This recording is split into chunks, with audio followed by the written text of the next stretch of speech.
Hi welcome to life line. ఈ రోజు TV nine స్టూడియోలో ఉన్నారు doctor Sarika from doctor care homeopathy. మరి ఈ రోజు లైవ్ లో డిస్కస్ చేయబోతున్నాం ఆర్థరైటిస్ అంటే ఏంటి, అసలు ఆర్థరైటిస్ లో ఎన్ని రకాలు ఉంటాయి, ఏ ఆర్థరైటిస్ తో మనం సఫర్ అవుతున్నాం అనే విషయం ఎలా తెలుసుకోవాలి, దీన్ని గుర్తించిన తర్వాత ఎలాంటి జాగ్రత్తలు అవసరం, అలాగే దీనికి సంబంధించి డాక్టర్ కేర్ హోమియోపతిలో ఎలాంటి ట్రీట్మెంట్స్ ఉన్నాయి, ఎన్ని డేస్ టైం పడుతుంది, ఎలాంటి జాగ్రత్తలు అవసరం, వీటన్నిటి గురించి డాక్టర్ గారిని తెలుసుకుందాం.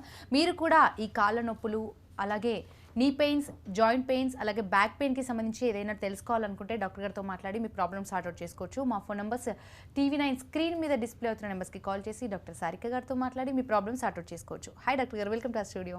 హలో డాక్టర్ గారు, మెయిన్గా మాట్లాడుకుంటే ఆర్థరైటిస్ ఎక్కువగా ఏజ్ గ్రూప్తో సంబంధం లేకుండా వింటున్నాం. అసలు ఆర్థరైటిస్ ఎందుకు వస్తాయి, దీని సింటమ్స్ ఏ విధంగా ఉంటాయి? ఆర్థరైటిస్ అనేది మనం చూసినట్లయితే ఇది కీళ్ళ సమస్యగా మనం చెప్తూ ఉంటాం. సో ఆర్థరైటిస్లో మనకి 60% వరకు అరుగుదలకి సంబంధించిన ఆర్థరైటిస్గా మనం చూస్తూ ఉంటాం. సో ఎప్పుడైతే మనకి జాయింట్కి మధ్యలో స్పేస్ అనేది తక్కువ అవడం కానీ, అక్కడ మధ్యలో ఉండే సైనోవియల్ ఫ్లూయిడ్ అనేది కాస్త తక్కువగా ఉన్నప్పుడు ఆ జాయింట్ అనేది కాస్త ట్రామాకి గురవుతూ ఉంటుంది, రాపిడికి గురవుతూ ఉంటుంది. అలాంటప్పుడు ఆ అరుగుదల సమస్యని మనం ఆస్టియో ఆర్థరైటిస్గా చెప్తూ ఉంటాం. సో ఈ ఆస్టియో ఆర్థరైటిస్ అనేది మనం ఎక్కువగా చూస్తూ ఉంటాము. Plus at the same time ఇది ఏజ్ రిలేటెడ్ సంబంధంగా ఉంటుందన్నమాట. యూజువల్లీ ఇది 50 సంవత్సరాల పైబడిన వాళ్ళలో ఎక్కువగా ఈ అరుగుదలతో సమస్యతో బాధపడుతూ ఉంటారు. దీంట్లో మనం వాపు కంటే కూడా ఎక్కువగా నొప్పితో బాధపడుతూ ఉంటారు. నిలబడ్డప్పుడు, కూర్చున్నప్పుడు కాస్త శబ్దాలు రావడము, plus at the same time దీనిలో కొన్ని స్టేజెస్ అనేది కూడా ఉంటాయన్నమాట. సో మొదటి 2 స్టేజ్ల్లో మనం చూసినట్లయితే ఎప్పుడైనా పని ఒత్తిడి ఎక్కువ ఉన్నప్పుడే నొప్పి అనేది ఉంటూ ఉంటుంది. కానీ చివరి స్టేజ్లో మనం చూసినట్లయితే బాగా కాలు పూర్తిగా ఇలా వంగిపోవడం అనేది కూడా మనం ఎక్కువగా చూస్తూ ఉంటాం. సో ఎప్పుడైతే ఈ జాయింట్లో డిఫార్మిటీ అనేది స్టార్ట్ అవుతుందో దాంట్లో సివియర్ ఫార్మ్ ఆఫ్ ఆస్టియో ఆర్థరైటిస్గా, 4th గ్రేడ్ ఆస్టియో ఆర్థరైటిస్గా మనం చెప్తూ ఉంటాం. సో చాలామంది ఈ యొక్క కీళ్ళ నొప్పులు రాగానే ఇన్స్టంట్ రిలీఫ్ కోసం పెయిన్ కిల్లర్స్ తీసుకోవడము, దాని యొక్క కారణాలు తెలుసుకోలేకపోవడము, సరైన న్యూట్రిషన్ తీసుకోకపోవడం, సరైన ఎక్సర్సైజెస్ తీసుకోకపోవడం వల్ల ఈ అరుగుదలకు సంబంధించిన ఆస్టియో ఆర్థరైటిస్ ఈ మధ్య కాలంలో వయసుతో పరిమితం లేకుండా ఎక్కువగా మనం చూస్తూ ఉన్నాం. ఇందులో మనం మెడ నుంచి కింద భాగంలో మనం చూసినట్లయితే సర్వైకల్ స్పాండిలైటిస్, లంబార్ స్పాండిలైటిస్ అంటాం. అంటే మెడ వెనుక భాగంలో కూడా కీళ్ళు అనేది అరిగిపోవడం అనేది చూస్తూ ఉంటాం. నడుం కింద భాగంలో కూడా ఎక్కువగా కూర్చొని పనిచేసే వాళ్ళల్లో, బరువు ఎక్కువ ఉన్న వాళ్ళల్లో కూడా ఈ లంబార్ స్పాండిలైటిస్ అనేది ఎక్కువగా చూస్తూ ఉంటాం. సో కొంతమందిలో అయితే ఈ మధ్య కాలంలో కాస్త సాఫ్ట్వేర్ ఎంప్లాయీస్ కానీ, సో ఎవరైనా సరే సరైన పొజిషన్ మెయింటైన్ చేయకపోతే కనుక అర్లీ ఆస్టియో ఆర్థరైటిస్ అంటే అతి తొందరగానే ఈ యొక్క కీళ్ళు అనేది అరిగిపోవడం, చిన్న చిన్న ఎముకలు కూడా అరిగిపోవడం, దీంతో విపరీతమైన నొప్పితో బాధపడడం, దానికి ఇన్స్టంట్ రిలీఫ్ తీసుకుంటున్నారు తప్పితే ద యాక్చువల్ కాజ్ని క్లియర్ చేసే పనిగా ట్రీట్మెంట్ తీసుకోవడం వల్ల ఎక్కువ సమస్య అనేది మనం ఎక్కువగా చూస్తూ ఉన్నామండి. డాక్టర్ గారు, ఈ కరోనా రావడం, ఆ తర్వాత లాక్డౌన్, ఆ తర్వాత వర్క్ ఫ్రమ్ హోమ్ ఇలా చేయడం అనేది ఒక ప్రాసెస్ జరుగుతోంది. ఈ వర్క్ ఫ్రమ్ హోమ్లో చాలామంది కంప్లైంట్స్ ఎక్కువగా వింటున్నాం. ఆర్థరైటిస్ అవ్వచ్చు, సయాటిక్ అవ్వచ్చు, బ్యాక్ పెయిన్ గురించి ఎక్కువగా వింటున్నాం. మరి ఈ వర్క్ ఫ్రమ్ హోమ్ చేసేప్పుడు ఎలాంటి పోస్చర్ అవసరం అంటారు, ఎలాంటి జాగ్రత్తలు అవసరం అంటారు? తప్పకుండా అండి. సో మీరు అన్నది చాలా నిజం. ఈ మధ్య కాలంలో మనం చూస్తుంటే work from home, that is also no time limit. So వాళ్ళు డే ఉంటున్నారు, నైట్ షిఫ్ట్ చేస్తున్నారు, డే అండ్ నైట్ కూడా చేస్తూ ఉన్నారు. So they are not able to maintain any proper posture maintain చేయకపోవడం కానీ, డైట్ అనేది టైంకి తీసుకోకపోవడం కానీ, ఎక్కువగా ఫిజికల్ ఎక్సర్సైజ్ కూడా చేసే సమయం కూడా లేకపోవడం, బయటికి కూడా వెళ్ళే పరిస్థితి లేకపోవడం వల్ల ఈ సమస్య ఆస్టియో ఆర్థరైటిస్ కానీ, ఈ డిజనరేటివ్ ఆర్థరైటిసెస్ కానీ ఎక్కువగా అవుతూ చూస్తూ ఉన్నాం. ఎట్ ద సేమ్ టైం ఈ మధ్య కాలంలో మనము రుమటైడ్ ఆర్థరైటిస్ కూడా ఎక్కువగా చూస్తున్నాం. సో ముఖ్యంగా ఈ రుమటైడ్ ఆర్థరైటిస్ అనేది కీళ్ళవాతంగా చెప్తూ ఉంటాం.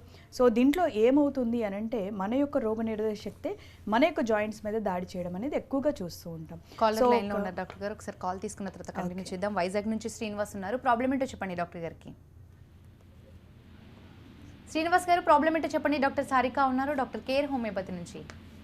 మేడం గారు నమస్కారం మేడం. నమస్తే మేడం, నా పేరు శ్రీనివాస్ మేడం, మరిపాలెం నుండి మాట్లాడుతున్నాను, విశాఖపట్నం మేడం. ఓకే మేడం, నేను టైలరింగ్ చేస్తుంటాను మేడం. ఓకే మేడం, నాకు 2 years అవుతుంది మేడం. బ్యాక్ సైడ్ ఎన్నుపోసకి, చేయి తొలకు, గూడికి మధ్యన నొప్పి వచ్చింది మేడం. ఓకే ఆ నొప్పి వల్ల ఏమైందంటే నైట్ పడుకొని తెల్లవారు లెగిసేసరికి బ్యాక్ అంతా పట్టించినట్టు అయిపోయి, ఓకే అంటే బాగా బ్యాక్ మొత్తం ఉంది మేడం. మళ్ళీ కొద్దిసేపు లెక్కి స్నానం చేసి అటు ఇటు తిరిగి మళ్ళీ రిలీఫ్ అవడము ఓకే ప్రతిరోజు అలాగే అవుతుంది మేడం. నేను ఎన్ఆర్ఐ హాస్పిటల్కి వెళ్ళాను, చూపించుకున్నాను మేడం. ఓకే చూపించుకుంటూ అక్కడ డాక్టర్ గారు ఏం చెప్పారంటే మీకు విటమిన్ డి లోపమని చెప్పేసి మందులు కూడా, ఇంజక్షన్లు కూడా చేశారు మేడం. ఓకే తర్వాత కరోనా అని చెప్పేసి మరి సంవత్సరం పాటు మరి నేను ఎక్కడికి వెళ్ళలేదు మేడం. ఓకే ఆ తర్వాత లేటెస్ట్ మొన్న కేజీహెచ్కి వెళ్ళాను మేడం. ఓకే. కేజీహెచ్కి వెళ్ళేటప్పుడు అతను ఫిజియోథెరపీ చేయించుకోమని అన్నారు మేడం. ఓకే. ఒక్కరోజు చేయించుకున్నాను మేడం. వెళ్ళడానికి అవక మరి చేయించుకోలేదు మేడం. బ్యాక్ సైడ్ మాత్రం పట్టేస్తుంది మేడం, బ్యాక్ అంటున్నాం. ఓకే, సరే అండి. ఎంఆర్ఐలో ఏమన్నా తెలిసిందా మీకు డిస్క్ సమస్యలుగా? ఎంఆర్ఐ ఏం లేదు మేడం. అతను ఏమన్నారంటే విటమిన్ డి ప్రాబ్లం అమ్మ అని చెప్పేసి ఇంజక్షన్ మెడిసిన్ ఓడిపోవాలి, ఎగ్స్ పాలు ఇలాంటివి తీసుకోవాలని చెప్పారు మేడం. ఓకే. కానీ అతను రాసి ఇచ్చిన మందులు ఓడిన తర్వాత పూర్తిగా అసలు ఏం కనిపించలేదు మేడం. ఓకే. ఓకే అండి. సో మోస్ట్లీ మీకు 2 కారణాలు ఉంటాయండి. ఒకటి సర్వైకల్ స్పాండిలైటిస్ అంటాము. సో మీకు వెనకాల ఎక్కడైతే ఎముకల దగ్గర మీకు నొప్పి వస్తుందో అక్కడ ఎముక అనేది అరగడము, ఆ మధ్యలో చిన్న డిస్క్ అనేది ఉంటుంది. ఆ డిస్క్ అనేది ఎక్కువగా అరుగుదలకు గురైనప్పుడు పక్కకి జరగడం కూడా ఉంటుంది. Disc bulge or disc prolapse అంటారు. ఆ జరిగినప్పుడు అక్కడ నుంచి సన్న నాళాలు అనేది మనకి నర్వ్స్ అనేది మన 2 చేతులకి రావడం అనేది ఉంటుంది. సో అలాంటప్పుడు బాగా తీవ్రమైన నొప్పి అనేది, స్టిఫ్నెస్ అనేది వీపంతా ఉండడం కూడా ఎక్కువగా మనం చూస్తూ ఉంటాం. సో ఇది మీ యొక్క జాబ్ వృత్తిపరంగా ఉంటుంది. అట్ ద సేమ్ టైం దీనికి కొన్ని ఇమ్యూన్ పరంగా కూడా కొన్ని ఇబ్బందులు ఉండే అవకాశాలు ఉంటాయి. సో ఇది న్యూట్రిషియస్గా మనం ఎంతవరకు కరెక్ట్ చేసినా కూడా లోపల మీ ఇమ్యూన్ సిస్టమ్ అనేది కాస్త తక్కువ రెసిస్టెన్స్, అంటే మీకు ఇమ్యూనిటీ అనేది తక్కువ స్థాయిలో పనిచేసినప్పుడు కూడా హీలింగ్ అనేది త్వరగా మీకు శరీరం అనేది హీల్ అవ్వడం లేట్ అవుతూ ఉంటుంది. అందుకని మీకు కొద్దిపాటి ఇంటర్నల్ మెడికేషన్స్ కూడా అవసరం, అలాంగ్ విత్ విటమిన్ డి. మీరు ఈ విటమిన్ డి న్యూట్రిషియస్ ఫ్యాక్టర్స్ ఏదైతే డాక్టర్ గారు చెప్పారో అది మెయింటైన్ చేసుకుంటూ, ఎక్సర్సైజ్ మెయింటైన్ చేసుకుంటూ కొద్దిపాటి ఇమ్యూన్ మాడ్యులేటర్స్ అనేది వాడాల్సిన అవసరం ఎక్కువగా ఉంది. కాబట్టి దీంట్లో మనం ఎముకను కరెక్ట్ చేసుకుంటూ, డిస్క్ని కరెక్ట్ చేసుకుంటూ, నర్వ్ని కరెక్ట్ చేసుకుంటూ మనం ప్రాసెస్లో వెళ్తూ ఉంటే కనుక మీకు పూర్తిగా రిలీఫ్ వచ్చే అవకాశం ఉంటుంది. అట్ ద సేమ్ టైం బాగా స్టిఫ్నెస్ ఎక్కువగా ఉందంటున్నారు కాబట్టి ఇదేమన్నా యాంకలోజింగ్ స్పాండిలైటిస్ అని HLA-B27 అనే టెస్ట్ కూడా మనం ఒకసారి చేసుకోవాల్సిన అవసరం ఎంతగానో ఉంది మీ విషయంలో. దాంట్లో ఏమవుతుందంటే బోన్ మ్యారో వెనకాల వెన్నుపూస మొత్తం కూడా ఫ్యూజ్ అయిపోవడం వల్ల బ్యాంబూ స్పైన్ అంటూ ఉంటుంది, స్టిఫ్నెస్ అనేది ఉంటుంది, వంగడం లెగడం చాలా ఇబ్బందిగా ఉంటుంది. అది కూడా ఒకసారి రూల్ అవుట్ చేసుకుంటే మీ విషయంలో చాలా మంచిదండి. అట్ ద సేమ్ టైం మీరు ఒకసారి మీ దగ్గర ఉన్న రిపోర్ట్స్ తీసుకొని దగ్గరలోనే డాక్టర్ కేర్కి సంప్రదించండి. డీటెయిల్స్ స్టడీ చేసి నేను చెప్పినట్టుగా ఇమ్యూన్ మెడికేషన్స్ అనేది మీరు వాడితే కాన్స్టిట్యూషనల్ మందుల ద్వారా మీకు పూర్తిగా రిలీఫ్ వస్తుంది. సో పెయిన్ కిల్లర్స్ అనేది వాడకం కూడా తగ్గించడం అనేది చాలా మంచిదండి. డాక్టర్ గారు ఇందాక నీ పెయిన్స్ అలాగే స్వెల్లింగ్స్ గురించి చెప్తున్నారు, కంటిన్యూ చేయండి. ఎస్ అండి. సో ఈ యొక్క రుమటైడ్ ఆర్థరైటిస్లో మనం చూసినట్లయితే కీళ్ళవాతంలో మనం ఎక్కువగా స్మాల్ జాయింట్స్ అనేది ఫస్ట్గా ఎఫెక్ట్ అవ్వడం. ఇందులో సిమెట్రికల్ అంటే ఒక మణికట్టు ఇబ్బంది ఉంటే ఇంకో మణికట్టు, ఒక ఎల్బో అయితే ఇంకొక ఎల్బో, ఒక నీ అయితే ఇంకొని, ఒక జాయింట్స్ అయితే వితిన్ 1 వీక్లోనే మనకి నెక్స్ట్ జాయింట్స్లో విపరీతమైన పెయిన్ అనేది ఎక్కువగా చూస్తూ ఉంటాం. దీన్ని మార్నింగ్ కూడా ఎక్కువగా చూస్తూ ఉంటాం. మార్నింగ్ వీళ్ళు లేవగానే చిన్నపాటి పని చేయాలంటే కూడా 1 అవర్ దే టేక్ టైం. ఎందుకంటే బాగా స్టిఫ్నెస్ అనేది ఎక్కువగా గురవుతూ ఉంటారు. ఎందుకంటే మన జాయింట్కి మధ్యలో ఉండే ఆ సైనోవియల్ ఫ్లూయిడ్ అనేది వాపుకు గురవడం, ఎట్ ద సేమ్ టైం చుట్టూతో కొన్ని లిగమెంట్స్ మజిల్స్ అంటూ ఉంటాయి. సో ఈ మజిల్స్ అన్నీ కూడా మనము స్టిఫ్నెస్ అనేది గురవడం వల్ల వాళ్ళకి మూమెంట్ అనేది చాలా డిఫికల్ట్గా ఉంటుంది, చాలా పెయిన్ఫుల్గా ఉంటుంది. They feel like feverish feeling, వాళ్ళకు జ్వరం ఉన్నట్టు కూడా అనిపిస్తుంది. సరిగా నిద్రపోలేరు, ఒక పక్కన పడుకోలేరు, ఒక చిన్నపాటి పని కూడా చేసుకోలేరు. Even they can't comb the hair. So వాళ్ళు కనీసం జుట్టు కూడా దువ్వుకోలేని పరిస్థితి, చిన్నపాటి గ్లాస్ కూడా లేపలేని పరిస్థితితో ఈ కీళ్ళవాతంతో ఇబ్బంది పడుతూ ఉంటారు. అయితే చాలామంది కూడా దీనికి అందరూ కూడా మూల కారణాన్ని సరి చేసుకోకుండా ఈ ఆటో ఇమ్యూన్ రియాక్షన్, మన రోగనిరోధక శక్తి మన మీదే పనిచేసే విధానాన్ని మనం ఎప్పుడైతే స్టాప్ చేయకుండా ఇన్స్టాంట్ రిలీఫ్ కోసం పెయిన్ కిల్లర్స్ కానీ స్టీరాయిడ్స్ కానీ వాడుతూ ఉంటే కనుక సమస్య అనేది ఎప్పటికీ ఆగదు. It will move on. So అది ముందుకు వెళ్ళే కొద్దీ కూడా ఇంకా పైపెచ్చు ఎక్కువ సమస్యలు రావడం. ప్లస్ ఇది రుమటైడ్ ఆర్థరైటిస్ అనేది పేరుకు మాత్రమే కీళ్ళవాతం, కానీ ఇది వేరే ఆర్గాన్స్ని కూడా ఎక్కువగా డిస్టర్బ్ చేసే అవకాశాలు ఉంటాయి. వీళ్ళకి హార్ట్ సమస్యలు వచ్చే అవకాశాలు ఉంటాయి. యూఐటిస్, క్లిరైటిస్ అనేది కళ్ళ సమస్య కూడా ఉంటుంది. డ్రైనెస్ ఆఫ్ మౌత్ కూడా ఎక్కువగా ఉంటుంది. సో వీళ్ళలో జుట్టు రాలిపోవడం, ఇతర ఆర్గాన్స్ కూడా ఈ ఇమ్యూనిటీ అనే ప్రభావం ఎక్కువగా పడడం. సో వీళ్ళు స్లోగా వీళ్ళ క్వాలిటీ ఆఫ్ లైఫ్ అనేది కోల్పోవడం మేము ఎక్కువగా చూస్తున్నాం. కాబట్టి ఎప్పుడైనా మొదటి దశలోనే మీకు రుమటైడ్ ఆర్థరైటిస్ పాజిటివ్ అని తెలిసిన 15 యూనిట్స్ కంటే ఎక్కువగా రుమటైడ్ ఫ్యాక్టర్ అనేది మీ రక్తంలో ఎక్కువ ఉన్నట్టున్నా కూడా వెంటనే దగ్గరలోనే డాక్టర్ కేర్కి తప్పకుండా మీరు సంప్రదించాల్సిన అవసరం ఉందండి. డాక్టర్ గారు కొంతమంది చెప్తుంటారు నిద్ర లేచినప్పుడు చాలా కాళ్ళు పట్టేసినట్టు ఉంటున్నాయండి, వెంటనే లేవలేకపోతున్నాం, నడవలేకపోతున్నాం, వాక్ చేయాలంటే చాలా పట్టి లాగినట్టు అనిపిస్తుందని కొన్ని ఇన్ జనరల్గా వింటూ ఉంటాం. ఇవి విన్నప్పుడు అసలు ఈ ఆర్థరైటిస్గా ఎలా గుర్తించాలంటారు? వీటికి ఎలాంటి టెస్ట్లు అవసరం అంటారు? సో తప్పకుండా ఎప్పుడైతే ఒక వ్యక్తి కనుక ఇటువంటి ప్రజెంటేషన్తో వచ్చినప్పుడు వాళ్ళ యొక్క వయసు అనేది ఖచ్చితంగా మేము చూసుకుంటాం. యూజువల్లీ నేను చెప్పిన కీళ్ళవాతం సంబంధిత మన సమస్యల్లో మనం చూసినట్లయితే 25 to 30, 35, 40 ఇయర్స్లో ఉంటుంది. అదే ఆస్టియోఆర్థరైటిస్ అరుగుదలకు సంబంధించింది మనం చూసినట్లయితే 50 ఇయర్స్ ఎబోగా ఉంటుంది. At the same time vitamin D లోపాల వల్ల కానీ ఆర్ఎల్స్ థైరాయిడ్ సమస్యలు ఉన్న వాళ్ళల్లో కూడా కాల్షియం లోపాల వల్ల కూడా కాళ్ళంతా పట్టేసినట్టుగా ఉండడం, పిక్కలు పట్టేసినట్టుగా ఉండడం, మజిల్ పెయిన్స్, చేతులు లేపలేకపోవడం, షోల్డర్ పెయిన్స్ అనేది తీవ్రంగా ఉంటుంది. సో వీళ్ళు కనుక మనం చూసినట్లయితే వాళ్ళ ఇంటర్నల్ హిస్టరీ అనేది తప్పకుండా తీసుకోవాల్సిన అవసరం ఎంతైనా ఉంటుంది. వాళ్ళ యొక్క వయసు తీసుకుంటాము, వాళ్ళు చేసే వృత్తి ఏంటి, so at the same time వాళ్ళకి పెయిన్స్ అనేది ఎప్పుడు ఎక్కువ అవుతున్నాయి, ఏ జాయింట్స్లో ఎక్కువ అవుతున్నాయి అనేది చూస్తూ ఉంటాం. సో ఆస్టియోఆర్థరైటిస్ అయితే ఒకలాగా ప్రజెంటేషన్ ఉంటుంది, ఈ కీళ్ళవాతానికి సంబంధించింది అయితే ఒకలాగా ఉంటుంది. ఇంకా మనం చూసినట్లయితే గౌటీ ఆర్థరైటిస్ అంటూ ఉంటాం. ఈ గౌటీ ఆర్థరైటిస్ కూడా యూరిక్ యాసిడ్ లెవెల్ ఎక్కువగా ఉండడం వల్ల పాదంలో బొటనవేలుకు ఎక్కువగా ఇబ్బంది ఉండడం, యాంకిల్లో ఎక్కువగా ఇబ్బంది ఉండడం, మోకాళ్ళలో ఎక్కువగా ఇబ్బంది ఉండడం చూస్తూ ఉంటాం. సో వీటి యొక్క ప్రజెంటేషన్స్ బట్టి వాళ్ళకి స్టిఫ్నెస్, ఈ పెయిన్ కానీ ఎంత సివియర్గా ఉంది అనే దాన్ని బట్టి కూడా మనం వాట్ టైప్ ఆఫ్ ఆర్థరైటిస్ అనేది కూడా మనం చూడడం జరుగుతుంది. వైరల్ ఫీవర్స్ ఏమన్నా ఉన్నాయా, యాక్సిడెంట్స్ ఏమన్నా జరిగాయా, ట్రామాటిక్ ఇంజురీస్ ఏమన్నా ఉన్నాయా, సో అక్కడ జాయింటే ఇన్వాల్వ్ అయిందా, ఆర్ ఎల్స్ చుట్టూ ఉన్న లిగమెంట్స్ ఏమన్నా వేర్ అండ్ టెర్ ఫినామినా అంటారు, అక్కడ లిగమెంట్స్ ఏమన్నా టేర్ అయ్యాయా. సో దీనికి ఒక డీటెయిల్ హిస్టరీ అనేది తప్పకుండా చూస్తే మనం నిర్ధారణ చేసుకుంటూ దాన్ని సాల్వ్ చేసుకునే పరిధిలో వెళ్తూ ఉంటామండి. ఇప్పుడు ఒక లైన్లో ఉన్నారు మురళి, మంచిర్యాల నుంచి లైన్లో ఉన్నారు. మురళి గారు, ప్రాబ్లం ఏంటో చెప్పండి డాక్టర్ గారికి. హలో చెప్పండి మురళి గారు. మేడం, డాక్టర్ గారా? అవునండి. చెప్పండి. మేడం నమస్కారం. నమస్తే అండి. మేడం, నాకు హిప్ రీప్లేస్మెంట్ చేయాలంట. ఓకే. హిప్ అరిగింది అన్నారు, రీప్లేస్మెంట్ అంటారు మన డాక్టర్ గారి దగ్గరికి వెళ్తే. ఓకే. మరి ఇప్పుడు మన హోమియోపతిలో కానీ మీరు చెప్పే దానిలో ఆయుర్వేదికా హోమియోపతి మేడం? హోమియోపతి అండి ఇది. హోమియోపతిగా మరి అన్న ఉంటుందా మేడం? నాకు మీ దగ్గరకు వస్తే ఫలితం దొరుకుతుందా? ఒకసారి మీ రిపోర్ట్స్ చూడాలి, అట్ ద సేమ్ టైం మీకు ఎంతవరకు అది ఆర్థ్రోపతి ఉందో ఒకసారి చూడాలండి.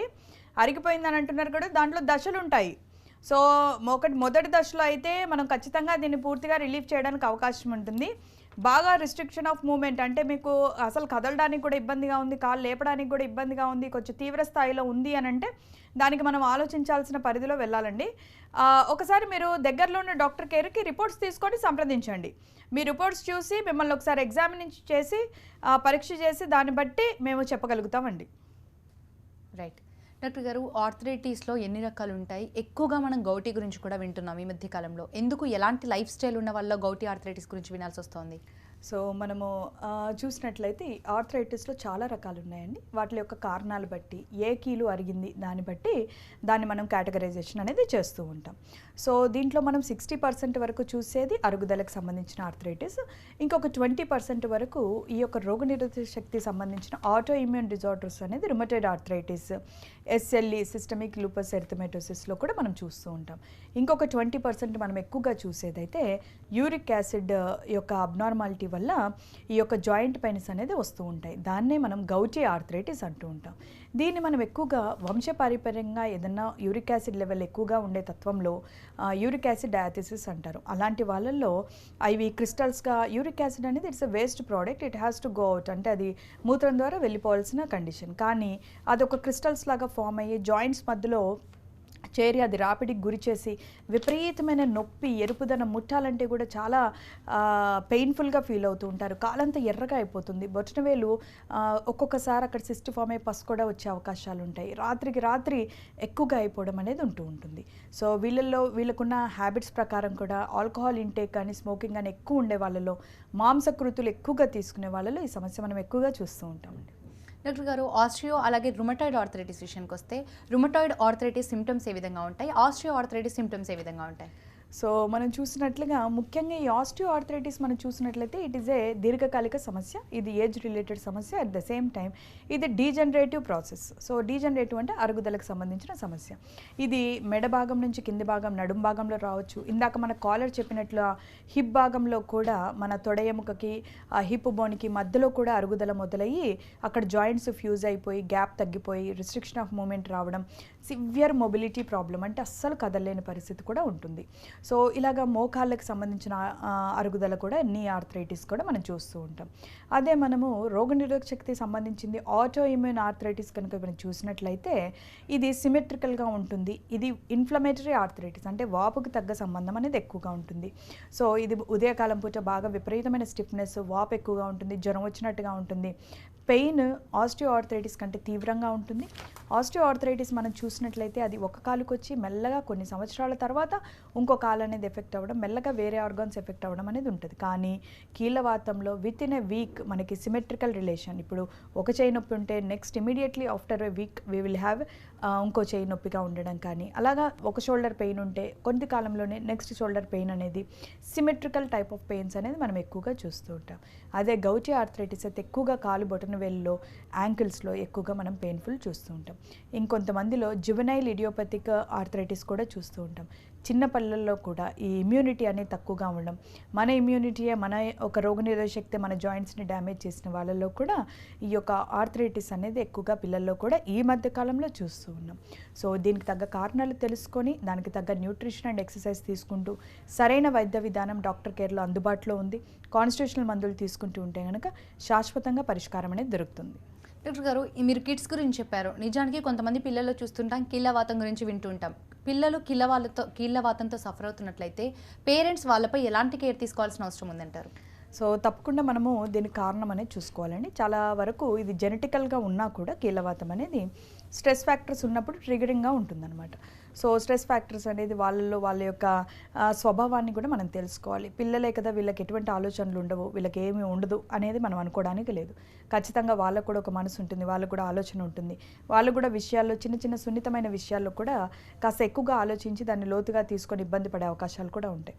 కాబట్టి కారణాన్ని తెలుసుకొని ఎక్కువగా దండించడం కానీ, ఎక్కువగా రెస్ట్రిక్ట్ చేయడం కానీ, ఎక్కువగా తిట్టడం కానీ, ఎక్కువగా అంబిషన్ ఫోర్స్ అనేది ఎక్కువగా పెట్టకుండా కాస్త వాళ్ళని కౌన్సిలింగ్ చేసుకునే పరిధిలో మంచి ప్రేమ అనేది ఎన్వైర్న్మెంట్ మనం క్రియేట్ చేస్తే కనుక వాళ్ళకి జెనెటికల్గా ఉన్నా కూడా ఈ యొక్క రుమటైడ్ ఆర్థరైటిస్ అనేది మన యొక్క కౌన్సిలింగ్ ఎన్వైర్న్మెంట్ సిచ్యువేషన్ కానీ, మంచి న్యూట్రిషియస్ ఫుడ్ కానీ, ఎక్కువగా ఎల్లో అండ్ ఆరెంజ్ కలర్ ఉండే ఫ్రూట్స్ అనేది చాలా ఇమ్యూనిటీ డెవలప్మెంట్కి పనిచేస్తాయి. At the same time flax seeds, అవిసె గింజలు చాలా మంచిది. ఒమేగా 3 ఫ్యాటీ యాసిడ్ అంటూ ఉంటాం. సో ఇవి ఎక్కువగా ఫిష్ ప్రొడక్ట్స్లో మనకు కనిపిస్తూ ఉంటాయి. సో ఒమేగా 3 ఫ్యాటీ యాసిడ్ ఉండే పదార్థాలు ఎక్కువగా తీసుకోవడం అనేది చాలా ఇంపార్టెంట్. అవిసె గింజల్లో ఎక్కువగా కనిపిస్తూ ఉంటాయి ఫ్లాక్స్ సీడ్స్. సో ఈ డైటర్ అనేది ఎప్పుడు కూడా మనకి న్యూట్రిషియస్గా ఉండేటట్టు ఎక్కువగా ఆకుకూరలు తీసుకోవడం, ఫ్రూట్స్ తీసుకోవడం, ఫైబర్ ఫుడ్ ఎక్కువగా తీసుకోవడం, జంక్ ఫుడ్ పిల్లల విషయంలో పూర్తిగా అవాయిడ్ చేయడం, డైరీ ప్రోడక్ట్స్ కూడా మంచిగా కొద్దిపాటిగా పెడుతూ ఉండడం. సో ఇలా చేసుకుంటూ వీళ్ళ ఇమ్యూనిటీని సరిచేసే విధంగా మన డాక్టర్ కేర్ కాన్స్టిట్యూషనల్ మెడిసిన్ తీసుకుంటే కనుక ఎక్కువ కాలం వీళ్ళు సఫర్ కాకుండా, వీళ్ళకి రిస్ట్రిక్షన్ లేకుండా స్కూల్లో కూడా ఈజీగా ఆడుకోవడానికి కానీ, వాళ్ళు చదువుకోవడానికి కానీ ఇబ్బంది లేకుండా కొద్ది కాలంలోనే కంప్లీట్గా రికవరీ చేసేస్తే వాళ్ళ లైఫ్ క్వాలిటీ అనేది మనం పెంచడానికి అవకాశం ఉంటుంది. డాక్టర్ గారు, డాక్టర్ కేర్ హోమియోపతిలో గౌటీ ఆర్థరైటిస్ అవ్వచ్చు, ఆస్ట్రియో అవ్వచ్చు, రుమటాయిడ్ అవ్వచ్చు, అలాగే పాలియో ఆర్థరైటిస్ అవ్వచ్చు, ఈ ఆర్థరైటిస్ అన్నింటికి సంబంధించి ఎలాంటి ట్రీట్మెంట్స్ అందుబాటులో ఉన్నాయి డాక్టర్ కేర్ హోమియోపతిలో? తప్పకుండా అండి. సో మన డాక్టర్ కేర్ హోమియోపతిలో చాలా అడ్వాన్స్ మెడికేషన్స్ అనేది ఇస్తూ ఉంటాం. అట్ ద సేమ్ టైం మేము మంచి స్టడీ అనేది కూడా ఎక్కువగా చేయడం జరుగుతుంది. ప్రతి పేషెంట్ని ఇన్ డీటెయిల్గా తీసుకోవడం అనేది జరుగుతుంది. వాళ్ళ యొక్క కారణాలు, వాళ్ళకి ఏ జాయింట్ అనేది ఎక్కువ ఎఫెక్ట్ అయింది, ఎంత సివియారిటీ అనేది ఉంది. సో మేము ఇవన్నీ తీసుకొని తగిన పరీక్షలు కూడా చేయడం జరుగుతుంది, తగిన ఎగ్జామినేషన్ కూడా చేయడం జరుగుతుంది. సో ఇవన్నీ చేసిన తర్వాత వాళ్ళ యొక్క వ్యక్తికి చాలా వ్యత్యాసాలు ఉంటాయి. ఒక వ్యక్తికి చలికాలంలో నొప్పులు ఎక్కువగా ఉంటాయి, ఒక వ్యక్తికి ఎండాకాలంలో నొప్పి ఎక్కువగా ఉంటుంది, కొంతమందికి ఉదయకాలం ఎక్కువగా ఉంటుంది, కొంతమంది రాత్రికాలం ఎక్కువగా ఉంటుంది. సో ఇలా వ్యక్తికి వ్యత్యాసాన్ని ఖచ్చితంగా మేము పరిగణనలో తీసుకుంటాం. ప్లస్ వాళ్ళ యొక్క సమస్యల్ని కూడా మేము ఎక్కువగా తీసుకోవడం అనేది చేస్తూ ఉంటాం. అంటే వాళ్ళ యొక్క వ్యక్తి స్వభావం, కంగారు పడే మనస్తత్వమా, వేదన పడే మనస్తత్వమా, కోప్పడే మనస్తత్వమా, బాగా ఆందోళన పడే మనస్తత్వమా, సో ఎక్కడ ఈ సమస్య మొదలైంది అనేది కాజేషన్ అనేది చాలా చూసుకుంటాం. కాజ్ ఎఫెక్ట్ రిలేషన్ అనేది డాక్టర్ కేర్లో మేము ఎక్కువగా చూస్తూ ఉంటాం. అంటే కారణాన్ని బట్టి దాని యొక్క ఎఫెక్ట్ అనేది ఉంటుంది. సో వీళ్ళకి ఎఫెక్ట్ అనేది ఎక్కడ ఉంది, దేని కారణం అనేది చూసుకొని దాన్ని కంప్లీట్గా నిర్మూలించడానికి ప్రయత్నం చేస్తాం. ఎప్పుడైతే ఈ పాజిటివ్ ఫ్యాక్టర్స్ అంతన్నీ కూడా మనం రూట్ కాజ్ నుంచి మనం తీసేయడం జరుగుతుందో తప్పకుండా వీళ్ళకి ఎటువంటి సమస్య అయినా అది ఎంత తీవ్రంగా ఉన్నా కూడా కంప్లీట్గా రిలీఫ్ వచ్చే అవకాశాలు ఉంటాయి. బాగా డిఫార్మిటీ అయితే కొద్దిగా టైం పడుతుంది. లేదు అని అనుకుంటే మనకి స్టార్టింగ్ స్టేజ్లో కానీ మోడరేట్ స్టేజెస్లో కానీ మన డాక్టర్ కేర్కి సంప్రదిస్తే రిపోర్ట్స్ తోటి తప్పకుండా పరీక్ష చేసి వాళ్ళకి ది బెస్ట్ ట్రీట్మెంట్ ఇవ్వడానికి మేము ప్రయత్నం చేస్తాం. అలాగా మన దగ్గర ఎన్నో కేసెస్ క్యూర్ అయిన కేసెస్ కూడా ఉన్నాయి, చాలా మంచి రిజల్ట్స్ వచ్చినవి కూడా ఉన్నాయి. కాబట్టి ఇన్స్టంట్ రిలీఫ్ కోసం ఎవరు ప్రయత్నించకండి. నేను చెప్పిన కారణాలు మీరు చూసుకొని మేము చెప్పిన డైట్ ఫాలో అవుతూ ఎక్సర్సైజ్ చేసుకుంటూ doctor care constitutional simillimum advance medication అనేది వాడితే కనుక పూర్తిగా కొద్ది కాలంలోనే కంప్లీట్ రిలీఫ్ వచ్చే అవకాశం ఉంటుంది. డాక్టర్ గారు, కీళ్ళల్లో వాపు నొప్పి ఉన్న వాళ్ళకి ఎలాంటి జాగ్రత్తలు అవసరం అంటారు? సో వాపు నొప్పి ఎక్కువగా ఉన్న వాళ్ళకి కొంచెం మూమెంట్స్ అనేది తక్కువ చేయమని చెప్తూ ఉంటాం. సో ముఖ్యంగా మనకి ఈ రుమటైడ్ ఆర్థరైటిస్లో కొద్దిగా బాగా తీవ్రమైన ఇబ్బంది అనేది ఉంటుంది. సో దీనికి కనుక మేము కొంతమంది నాన్ వెజ్ తీసుకున్న వాళ్ళలో ఈ పెయిన్స్ అనేది ఎక్కువగా కూడా చూస్తూ ఉంటాం. గౌటీ ఆర్థరైటిస్లోనూ ఇలాగే ఉంటుంది, రుమటైడ్ ఆర్థరైటిస్లోనూ ఇలాగే ఉంటుంది. ఎందుకంటే నాన్ వెజ్లో అంటే ఇన్ ద సెన్స్ ఈ చికెన్ కానీ మటన్ కానీ ఏమైనా తీసుకున్నప్పుడు ఆర్కనోయిక్ యాసిడ్ అనేది ఎక్కువగా ఉంటుంది. అది ఉన్న వాళ్ళలో ఈ నొప్పి అనేది తీవ్రంగా ఉండడం, వాపు అనేది ఉంటుంది. అందుకని వీళ్ళని కొద్దిపాటి వరకు మాంసం కృతులు అనేది కొంచెం తక్కువ తీసుకోమని చెప్తూ ఉంటాం. అంటే యానిమల్ ప్రోటీన్ అనేది తక్కువ తీసుకుంటూ ఉండాలి, కాస్త నాన్ వెజ్ ఆయిలీ ఫుడ్ అనేది తక్కువ తీసుకుంటూ ఉండాలి. సో వీళ్ళకి నేను ఇందాక చెప్పినట్లుగా omega-3 ఫ్యాటీ యాసిడ్ అనేది చాలా అద్భుతంగా పనిచేస్తుంది. రోజు కూడా డ్రై నట్స్ కానీ ఏమైనా తీసుకోవడం చాలా మంచిది. వాల్నట్స్లో omega-3 ఫ్యాటీ యాసిడ్ ఎక్కువగా ఉంటుంది. So dry dates, walnuts, fruits and vegetables ఎక్కువగా తీసుకుంటూ ఆయిలీ ఫుడ్ తగ్గించుకుంటూ healthy mind and healthy body maintain చేసే విధంగా అనుదినము మంచిగా వాటర్ తీసుకొని స్ట్రెస్ తగ్గించుకునే విధంగా కాస్త ఫిజికల్ ఎక్సర్సైజ్ చేస్తూ ఉంటే కనుక ఈ ప్రాబ్లం ఉన్నా కూడా అది తక్కువ స్థాయిలో ఉంటుంది, కంట్రోల్ చేసే పరిస్థితిలో ఉంటుంది. అట్ ద సేమ్ టైం తీవ్రత కూడా తగ్గే అవకాశం ఎక్కువగా మనం చూస్తూ ఉంటాం. డాక్టర్ గారు, డాక్టర్ కేర్ హోమియోపతికి వచ్చి ట్రీట్మెంట్ తీసుకోవాలనుకునే వాళ్ళకి మీ అపాయింట్మెంట్ డీటెయిల్స్ గురించి చెప్పండి. సో తప్పకుండా మీకు ఇక్కడ స్క్రోల్ అవుతున్న నెంబర్కి ఒకసారి కాల్ చేస్తే కనుక మన కాల్ సెంటర్ నుంచి మీకు అపాయింట్మెంట్ అనేది ఇవ్వడం జరుగుతుంది. దాని ద్వారా దీనికి ప్రత్యేకంగా ఉన్న డాక్టర్స్ అనేది ఉంటూ ఉంటామండి.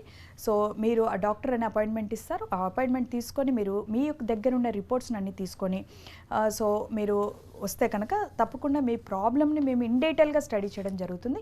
కాస్త సమయం తీసుకొని మీ యొక్క సమస్యకి పర్మనెంట్ ట్రీట్మెంట్ విధానంగా ఆలోచించండి, టెంపరీగా ఆలోచించకండి. ఇన్స్టాంట్ రిలీఫ్ 7 సంవత్సరాల నుంచి ఉన్న సమస్య నాకు ఒక 10 రోజుల్లో తగ్గిపోవాలి అనే ఆలోచన ధోరణిలో ఉండకుండా దీన్ని పర్మనెంట్గా నేను తగ్గించుకోవాలి, ఎలాగైనా సరే సైడ్ ఎఫెక్ట్స్ లేకుండా, ఎటువంటి పెయిన్ కిల్లర్ స్టీరాయిడ్స్ లేకుండా, సో ఇబ్బంది అనేది ఎక్కువ పడకుండా మిగతా ఆర్గాన్స్ అన్నింటినీ నేను కాపాడుకునే పరిధిలో పర్మనెంట్ సొల్యూషన్ కావాలనే ధోరణిలో కనుక మీరు డాక్టర్ కేర్కి రిపోర్ట్స్తో సంప్రదిస్తే మీరు అనుకున్న రీతిగానే కొద్ది కాలంలోనే మనము పూర్తిగా ఇంప్రూవ్మెంట్ ఇవ్వడానికి అవకాశం ఉంటుందండి. కాబట్టి ఎప్పుడు అశ్రద్ధ చేయకండి. సొంత హోమ్ రెమెడీస్ అనేది కొద్ది పరకే అది హెల్ప్ చేస్తుంది తప్పితే కంప్లీట్గా రిలీవ్ చేయదు. ఖచ్చితంగా నిపుణులు అనేది అవసరం. కేవలం మెడికల్ షాప్స్ వాళ్ళు కానీ చిన్నపాటి డాక్టర్స్ కానీ పెద్దగా మీకు అనేది రిలీఫ్ ఇవ్వరండి. కాబట్టి దీంట్లో ఉన్న నిపుణులు, ఎక్స్పీరియన్స్డ్, ఆ కండిషన్ గురించి తెలిసిన వాళ్ళు, అవగాహన ఉన్న వాళ్ళు, హోమియోపతి ట్రీట్మెంట్లో కూడా అడ్వాన్స్ ట్రీట్మెంట్ ఇచ్చేవాళ్ళు కనుక అప్రోచ్ అవ్వగలిగితే పూర్తిగా మీకు రిలీఫ్ వచ్చే అవకాశం ఉంటుందండి. రైట్, థ్యాంక్ యూ డాక్టర్ గారు, థ్యాంక్స్ ఫర్ బీయింగ్ హియర్. ఇది వాళ్ళ లైఫ్ లైన్ చూస్తూనే ఉండండి TV9.